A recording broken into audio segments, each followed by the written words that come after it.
In this video, I'm going to show you how to use Fortnite voice chat on the Nintendo Switch too.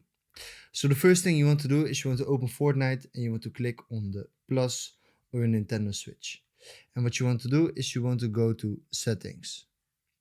And on settings, what we're going to do is we're going to audio. How do you do that? By clicking this right button right here. And what you want to make sure is that your voice chat 100% that it's on. Then what we're going to do is we're going to click right here on the button again and we're going to communication.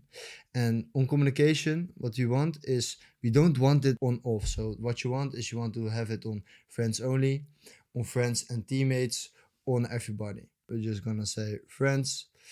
And what you want voice chat method. You don't want it on mute. You want it on open mic or push to talk. And we're just going to click on open mic. Then what we're going to do is we're going to press on the X, apply. And then we're going to click on back guys. We're going to click on save. And that is how you use the Fortnite voice chat on the Nintendo Switch too.